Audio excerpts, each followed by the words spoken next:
Irmãos e irmãs, hoje o tema é: que amor é esse? Que amor é esse? Que amor é esse? O amor de Deus, o amor de Jesus, do Espírito Santo, desse Deus Trino que um dia nos alcançou, que um dia, né, viu a nossa incapacidade, viu a nossa condição de pecador, pecadora, e derramou esse amor sobre nós. Cristo Jesus morrendo na cruz do Calvário em nosso lugar, em nosso favor, nos dando a nossa salvação de maneira gratuita para nós, mas um preço enorme pago por Cristo Jesus, pelo nosso Deus. Eu trabalhei muitos anos como capelão hospitalar. Trabalhei em hospitais e tratamento das pessoas com HIV/AIDS, trabalhei em santas casas, né, em outros hospitais também, e eu me deparei ali com muitas pessoas. Nunca fiz uma pesquisa séria, científica sobre isso, mas o fato é que encontrei, especialmente aqui falando daqueles que faziam o tratamento do HIV/AIDS ali na década de 90, muitas pessoas que haviam passado pela igreja.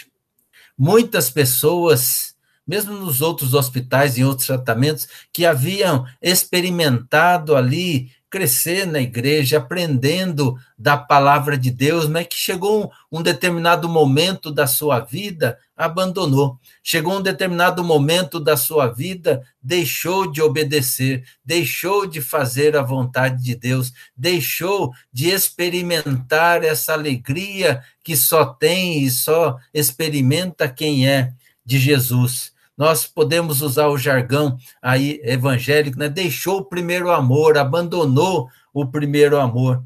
E por isso, muitas vezes, estavam em situações difíceis, situações muito complicadas. Não por causa do HIV, não estou relacionando uma coisa a outra, porque muitos que eu encontrei ali fazendo o tratamento do HIV eram também hemofílicos, encontramos crianças que não fizeram ou se colocaram num risco, mas que foram contaminados, que foram vítimas nessa situação, seja por uma transfusão de sangue, naquela época não havia o controle que há hoje, né, e seja a criança que recebe aí dos pais, recebe especialmente da mãe, né, o vírus HIV. Mas o que eu estou querendo dizer é do fato da condição dessas pessoas que experimentaram caminhar ali dentro de uma igreja e saíram, abandonaram, deixaram. E por conta disso, muitas vezes reclamavam que se sentiam abandonados ou abandonadas por Deus diante da situação, da enfermidade, daquele problema que estavam passando. E eu sempre argumentei, sempre com muita paciência e com muito amor, amor que recebi de Deus. Eu sempre mostrava esse Deus que não desiste de amar, esse Deus que está sempre pronto, esse Deus que está chamando constantemente ao arrependimento, a uma volta, para que possa ser novamente acolhido, abraçado, possa experimentar novamente esse amor, essa alegria, esse amor do nosso Deus. E na Bíblia, nós encontramos também referências assim, né, de um povo ou de pessoas que desobedeciam, abandonavam os caminhos do Senhor e, por conta disso, reclamavam das situações que estavam vivendo, e Deus, com muito amor, sempre estendia a mão, sempre mostrava a todos aí o seu amor e a oportunidade da volta, do arrependimento, da conversão. E por isso eu quero ler com vocês um texto que eu gosto muito, sei decor aí, né, os primeiros 2, 3 versículos desse texto, e é um texto que eu utilizava muito nas minhas visitas hospitalares. É um texto que aprendi, né, e aprendi mais do que decorar, aprendi na prática, na vida, o quanto ele é vivo, o quanto ele é eficaz, o quanto é verdadeiro através da minha vida, esse amor de Deus. Então, se você estiver com a sua Bíblia aí, ou seu celular, abra lá em Isaías, capítulo 43. Isaías, capítulo 43, do primeiro verso ao verso 13. Diz assim a palavra do Senhor: Mas agora, povo de Israel, o Senhor Deus que o criou diz: não tenha medo, pois eu o salvarei. Eu o chamei pelo seu nome e você é meu, diz o Senhor. Quando você atravessar águas profundas, eu estarei sempre ao seu lado, e você não se afogará com estas águas. Quando passar pelo meio do fogo, as chamas não o queimarão, pois eu sou o Senhor, o seu Deus, o Santo Deus de Israel, o seu Salvador. Eu dei como pagamento o Egito, a Etiópia e Sebá, a fim de que você fosse meu. Para libertar você, entrego nações inteiras, como preço do resgate, pois para mim você vale muito. Você é o povo que eu amo, um povo que merece muita honra. Não tenha medo, pois eu estou sempre com você. Do leste e do oeste, levarei o meu povo de volta para o seu país. Ordenarei ao norte que os deixe sair, e direi ao sul que não os segure. Dos lugares mais distantes do mundo, deixem que os meus filhos e as minhas filhas voltem para casa. Todos eles são o meu próprio povo. Eu os criei e lhes dei vida, a fim de que mostrem a minha grandeza. O Senhor Deus diz: tragam o meu povo para ser julgado, porque eles têm olhos, mas não veem, têm ouvidos, mas não ouvem. Reúnam-se no tribunal todas as nações, ajuntem-se todos os povos. Por acaso um dos seus deuses anunciou o que ia acontecer? Alguns deles disse o que está acontecendo agora, que eles tragam as suas testemunhas e provem que estão certos, a fim de que todos digam: é verdade mesmo. O Senhor diz: povo de Israel, você é a minha testemunha, você é o servo que eu escolhi para que me conheça e creia em mim e entenda que eu sou o único Deus. Antes de mim não houve nenhum outro Deus e nunca haverá outro depois. Só eu, sou o Senhor, somente eu posso salvar vocês. Fui eu quem prometeu salvá-los, e de fato foi isso que eu fiz, e vocês são minhas testemunhas de que não foi outro Deus que fez isso. Eu sou Deus e sempre serei. Ninguém pode escapar do meu poder e ninguém pode desfazer o que eu faço. Palavra do nosso Deus. O contexto desse salmo é de um povo que estava no exílio da Babilônia. Aqueles que conhecem o texto sagrado um pouco mais a fundo sabem daquilo que aconteceu para que eles estivessem ali exilados na Babilônia. O rei Nabucodonosor invade Jerusalém, destrói Jerusalém, destrói os muros de Jerusalém, destrói o templo de Jerusalém e leva cativo uma boa parte do povo para a Babilônia, para que fossem escravos ali na Babilônia. Ele deixa em Jerusalém somente os pobres, os doentes, os idosos, crianças que julgavam não serem importantes, ou seja, somente aqueles que eles entendiam que poderiam produzir, poderiam trazer algum benefício para a Babilônia, é que foram levados cativos lá para aquele país. E o povo, então, estava no exílio.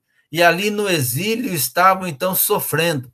Ali no exílio estavam angustiados. Ali no exílio estavam frustrados. Eles achavam que nada iria acontecer com eles. Eles achavam que eram os queridinhos de Deus e por isso podiam viver da forma que achassem que devessem viver, mesmo em desobediência, mesmo se afastando de Deus, que nada iria acontecer com eles. No entanto, aconteceu a desgraça, no entanto, aconteceu a invasão, no entanto, aconteceu o exílio. E eles agora se achavam numa outra terra, longe, distante de Israel. Se você quer conhecer ali o estado de espírito, como é que eles estavam sentindo lá no exílio, lá na Babilônia, é só ler o Salmo 137. O Salmo 137 mostra claramente como estava o coração do povo, porque lá no versículo 1 diz: às margens dos rios da Babilônia, nós nos assentávamos e chorávamos, lembrando-nos de Sião. Os povos que ali viviam nos pediam para cantar canções lá de Sião. Mas como nós podemos cantar as músicas de Sião se estamos aqui em terras estranhas? Por isso nós penduramos as nossas harpas, penduramos os nossos instrumentos nas árvores, não queremos cantar, não temos o porquê cantar, não temos alegria para cantar. Era assim que estava o estado de espírito, que estava o ânimo, que estavam realmente angustiados o povo de Deus. Mas por que eles estavam assim? Porque haviam abandonado o primeiro amor, haviam abandonado o caminho de Deus, haviam abandonado a obediência ao Senhor, não estavam naquela situação porque era um povo menor, porque era um povo sem experiência de guerra, não, porque não usaram estratégia correta, não, mas porque desobedeceram a Deus, e a desobediência a Deus é o que está aí nesse mundo, é o que nós vemos que acontece nesse mundo. Abandonaram a Deus para seguir o próprio caminho.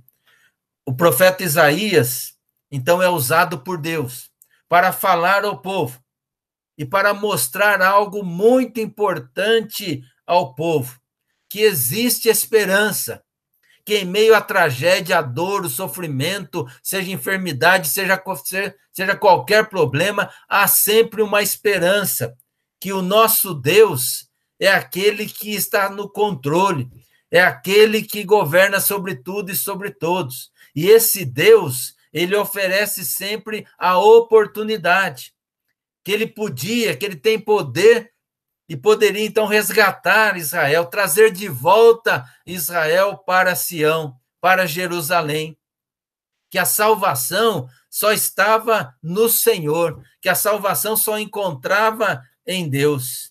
E ele, então, fala algumas coisas importantes nesse texto. Dá para a gente ficar aqui falando a noite inteira, tem muita coisa nesse texto aí que a gente poderia meditar. Mas eu quero três pontinhos importantes, três coisas importantes que Deus fala ao povo através do profeta Isaías, que fala para nós também, que fala ao nosso coração, que fala a nossa vida, que fala para você que está participando aqui agora, para que você que vai ouvir depois essa mensagem, Deus quer dar um recado para você muito importante, falando desse amor. O tema da mensagem, que amor é esse? E eu vou mostrar, através da palavra de Deus, esse amor, o amor de Deus. O primeiro verso deixa muito claro esse amor de Deus para com o povo, que é o amor de Deus para conosco. Assim diz o Senhor que te criou, ó Jacó, e que te formou, ó Israel. Você pode trocar aí, né, o nome de Jacó e o nome de Israel e colocar o seu nome ali, porque é a palavra de Deus para você. Deus está falando a você, está falando ao seu coração, à sua vida nesta noite. Assim diz o Senhor que te criou, coloca o seu nome, e que te formou, coloca o seu nome. Não temas, não temas. Lembra que essa expressão não temas aparece 366 vezes na Bíblia, é um para cada dia do ano, inclusive no ano bissexto. Ou seja, você acorda e tem essa palavra de Deus sobre a sua vida. Não temas, porque eu te remi, eu te salvei, chamei-te pelo teu nome, ou seja, eu te conheço. Eu sei quem é você, eu sei o seu nome, sei o sobrenome, eu sei tudo na sua vida. Eu te salvei, chamei-te pelo teu nome, e aí Deus fala algo que é fundamental você crer. Porque se você não crer nisso, você vai viver sempre desesperado. Se você não crer nisso, você vai viver sempre angustiado, sempre ansioso, sempre amedrontado, amedrontada. Ele diz: Tu és meu. Você me pertence. Sabe o que significa isso? Você me pertence, diz Deus. Deus está falando para você. Você me pertence. Você está nas minhas mãos. Você pertence a Deus, ao Senhor do universo, aquele que criou todas as coisas, os céus, a terra, criou os animais, criou o ser humano, criou o universo, aquele que fez o mar vermelho abrir, aquele que ressuscitou pessoas da morte que estavam mortos. É esse Deus todo-poderoso. Deus não tem muito poder, não. Tem todo o poder que está dizendo para você: você me pertence. Você me pertence.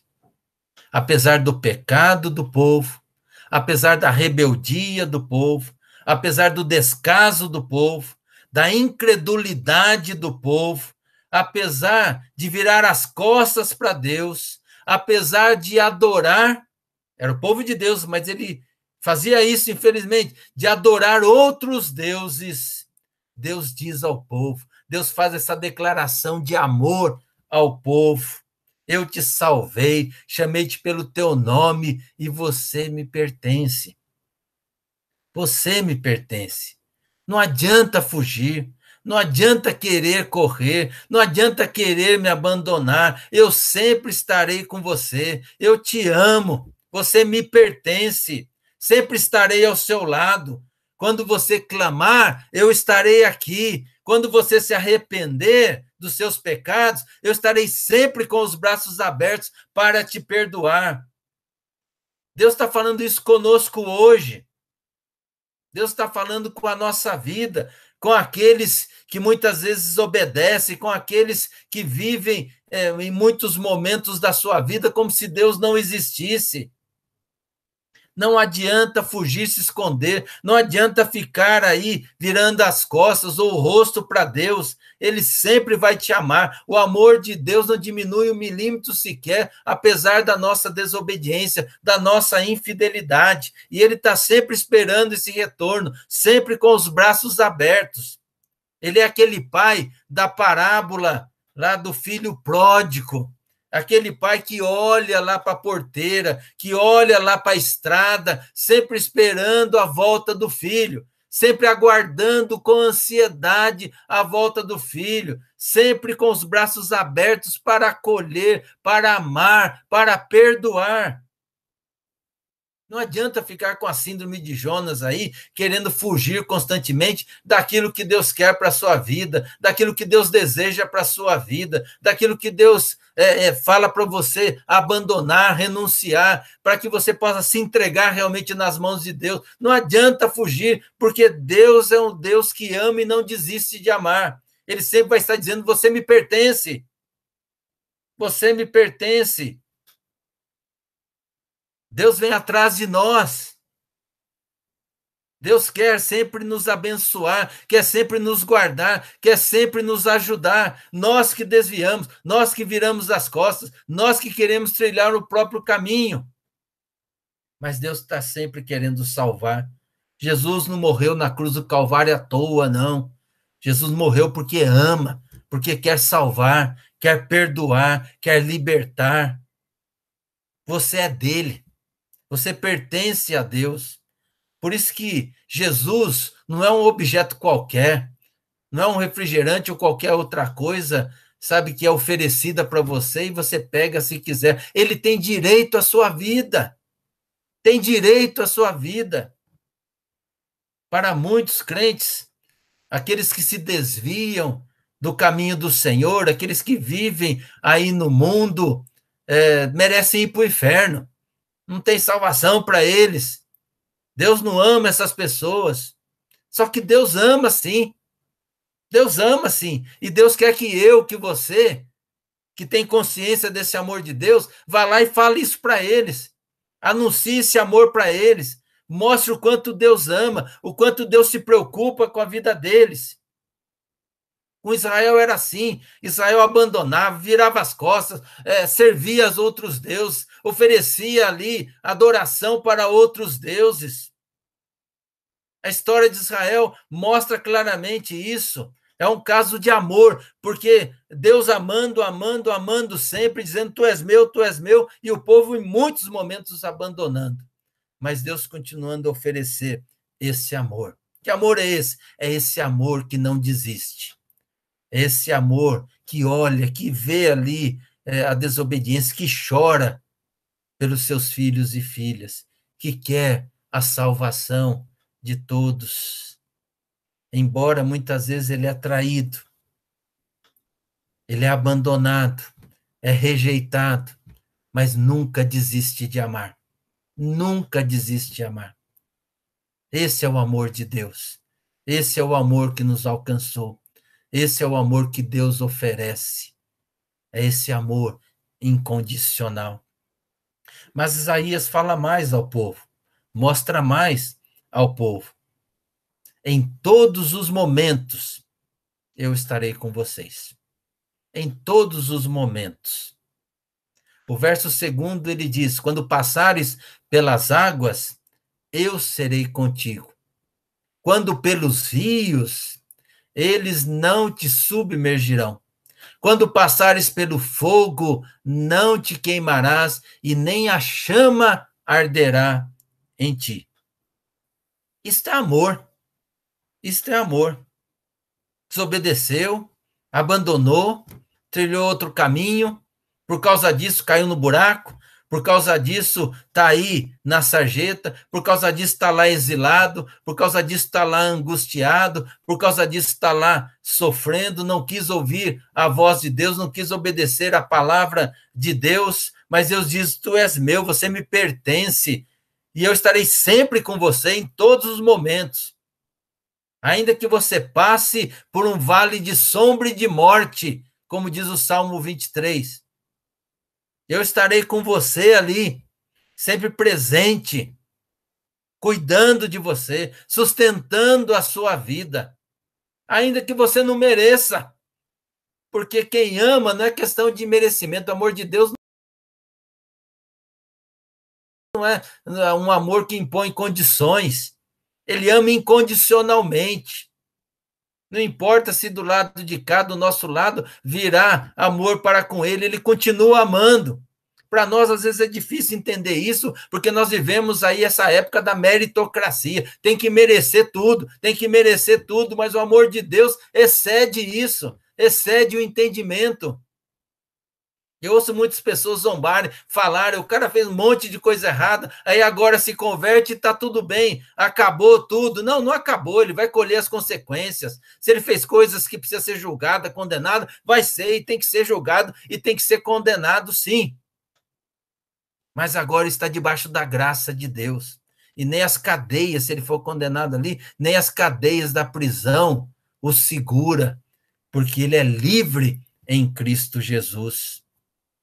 Deus está com ele em todo momento da vida dele, ali na cadeia e aonde ele tiver que ir para mostrar realmente o seu arrependimento. É engraçado, para não dizer trágico, como muitos crentes veem a presença de Deus nos momentos alegres e dão até testemunho disso. Deus tem me abençoado, tudo tem dado certo na minha vida, Deus é bom demais, ele tem aberto os caminhos para eu passar. Mas quando as coisas mudam, quando as coisas não dão certo, segundo o nosso entendimento, porque nós somos limitados, nós não sabemos o porquê daquela situação, nós só apenas julgamos aquele momento e julgamos como sendo uma coisa ruim aquele momento, e aí caímos no desespero. Parece que Deus não existe, parece que Deus está longe, parece que Deus nos abandonou, parece que Deus não está nem aí com a nossa vida. A gente não consegue nem fazer autocrítica, que muitas vezes estamos nessa situação porque nós escolhemos, porque nós nos colocamos nessa situação. E aí jogamos para Deus a culpa de estarmos vivenciando isso. O povo de Israel fazia isso. O povo que havia desobedecido a Deus fazia isso. Achava que Deus não estava nem aí. É só você ler Isaías 40, você vai ver o povo reclamando ali no verso 27. O Senhor se esqueceu de nós. Pecaram, pecaram, pecaram, e aí fica dizendo, Deus me abandonou.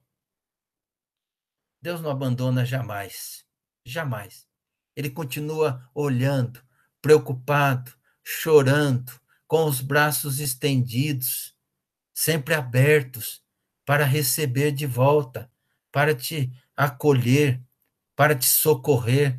Por isso ele prometeu ao povo, vocês estão aí no exílio, vocês estão angustiados, vocês estão aí sofrendo, vocês estão numa terra estranha, há pessoas que estão dominando a sua vida, vocês estão como escravos aí na Babilônia, mas olha, eu digo a vocês o seguinte, vocês me pertencem, e quando vocês passarem então pelos problemas, pelas dificuldades, por esse exílio, eu vou estar sempre com vocês, jamais vou abandonar a vida de vocês.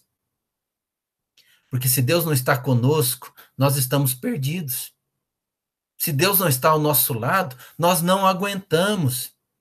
Então preste atenção quando você está sofrendo, quando você está passando um momento difícil, é o desemprego, é a enfermidade por conta dessa pandemia, ou alguém que você ama, quando você está vivendo realmente um problema grave, um problema difícil, perdas na sua vida, tenha certeza disso, Deus jamais te abandonou, Ele está sempre do teu lado, sustentando a sua vida, quando precisa Ele te carrega nos braços, Ele está sempre com você, você não vai se afogar, você não vai se queimar, porque o Senhor está sempre com você. E aí eu me lembro de um personagem que não dá para deixar de citar, que é Jó. Jó que passou por toda aquela situação, Jó que vivenciou todo aquele sofrimento, mas apesar de tudo isso, Jó nunca perdeu a sua fé. Jó não era paciente, não. Esse negócio de paciência de Jó, não sei por que inventaram. Não é porque Jó não tinha paciência nenhuma. Jó brigava ali, brigava com seus amigos. Jó queria ter uma audiência com Deus. Jó cobrava a Deus o que estava acontecendo. Estão falando que eu estou em pecado. Eu não estou em pecado, eu confesso. Eu faço sacrifícios aqui. Então eu quero saber, eu quero uma audiência para saber qual é o pecado que o Senhor está me acusando e por isso eu estou passando por tudo isso. Então paciência Jó não tinha, mas Jó tinha fé. Jó confiava. Aquilo que Jó disse diante da morte dos seus filhos, Deus deu, Deus tomou, bendito seja o nome do Senhor, é mais do que uma frase bonita. Jó não estava ali delirando, Jó não estava ali fora de si, não. Era fé, era confiança de que tudo vem de Deus, confiança de que tudo vem do Senhor, tudo pertence também ao Senhor, inclusive os filhos são herança do Senhor, é presente de Deus e pertence sempre a Deus. É por isso que no capítulo 17 ele diz assim, Jó, eu sei que o meu Redentor vive e que por fim se levantará sobre a terra. Depois revestido este meu corpo da minha pele, em minha carne, eu verei a Deus. Eu verei a Deus, ou seja, eu sei que Deus existe, eu posso não entender, compreender tudo que está acontecendo, por que está acontecendo, por que Deus está permitindo, mas eu creio que Deus existe e que está no controle da minha vida. Que tem o melhor para mim, ainda que agora eu não consiga perceber isso. Deus permitiu que o diabo tocasse em Jó, mas Deus sempre esteve ao lado de Jó. Sempre esteve caminhando com Jó. Na nossa vida é assim. Deus permite que venham as aflições. E nós cremos, como eu citei na oração que fiz, que Deus tem um propósito. Todas as coisas cooperam para o bem daqueles que amam a Deus. É a nossa vida que está sendo falada ali.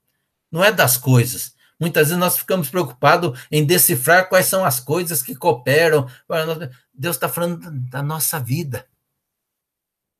Tudo coopera para o nosso bem, a nossa vida. Para aqueles que foram chamados segundo o seu propósito. Deus está no controle, Deus está trabalhando na nossa vida, Deus está nos aperfeiçoando, Deus está cuidando de nós, para que a gente não se afogue, para que a gente não se queime. Deus tem um propósito. Sempre está ao nosso lado, nunca nos abandona.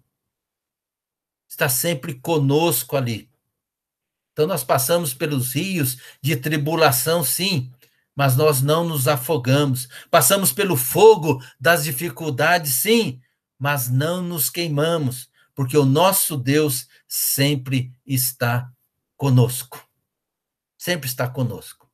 Usar uma expressão aqui que os nossos irmãozinhos, irmãzinhas pentecostais usam bastante. Tome posse dessa palavra. Creia de todo o teu coração que você pertence a Deus. Jesus comprou você com sangue precioso. Lembra que no texto de Isaías 43, ele falando do povo de Israel, ele diz: eu dei o Egito, Sebá, para te comprar, para ter você.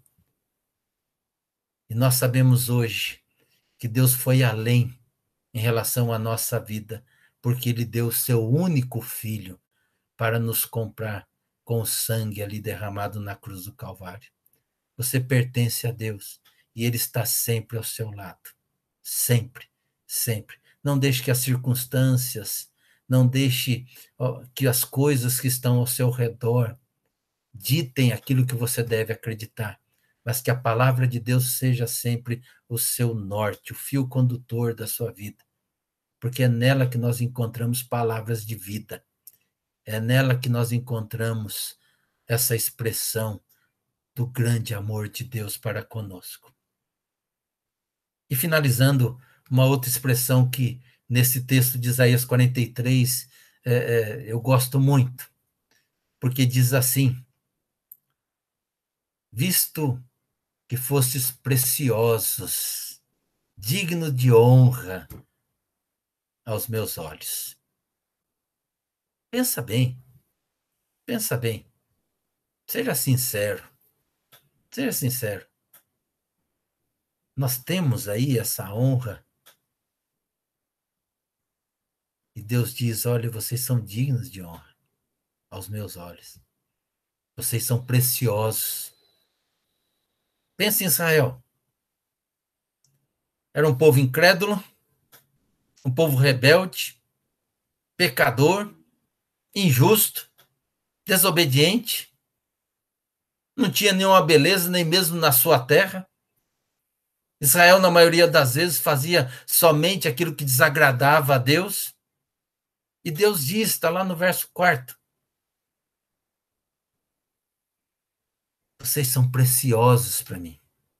São dignos de honra. Aqui na Bíblia, na linguagem de hoje, diz assim: para libertar você, eu entrego nações inteiras como o preço de um resgate, pois para mim você vale muito. Você é o povo que eu amo, um povo que merece muita honra. Muita honra. Será que Deus está falando de Israel mesmo? Está falando desse povo que está exilado lá por causa da desobediência, por causa, né, de virar as costas para Deus, porque, né, resolveram adorar outros deuses, de abandonar a Deus, essa coisa toda. Será que é para esse povo? É para esse povo. É para esse povo. Por isso, nunca duvide do amor de Deus, mesmo se você estiver em pecado. Nunca duvide do amor de Deus pela sua vida. É esse amor incondicional, incompreensível. Esse amor que não dá para medir. É esse amor de Deus por nós. Para nós é difícil imaginar o amor de Deus sobre aquele bandido, assassino, lá na cadeia. Que ele seja precioso para alguém. Mas Deus diz: é meu filho. É meu filho. Eu quero resgatá-lo. Eu o amo. Como é que pode amar alguém assim, Senhor? Mas eu amo. Eu amo. Ele não fez nada para merecer. Não é questão de merecimento. É graça. É graça. Deus ama a nossa vida de maneira incondicional.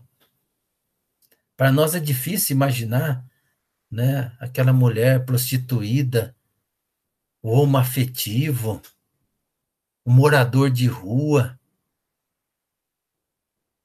É difícil imaginar que eles são preciosos ou tem valor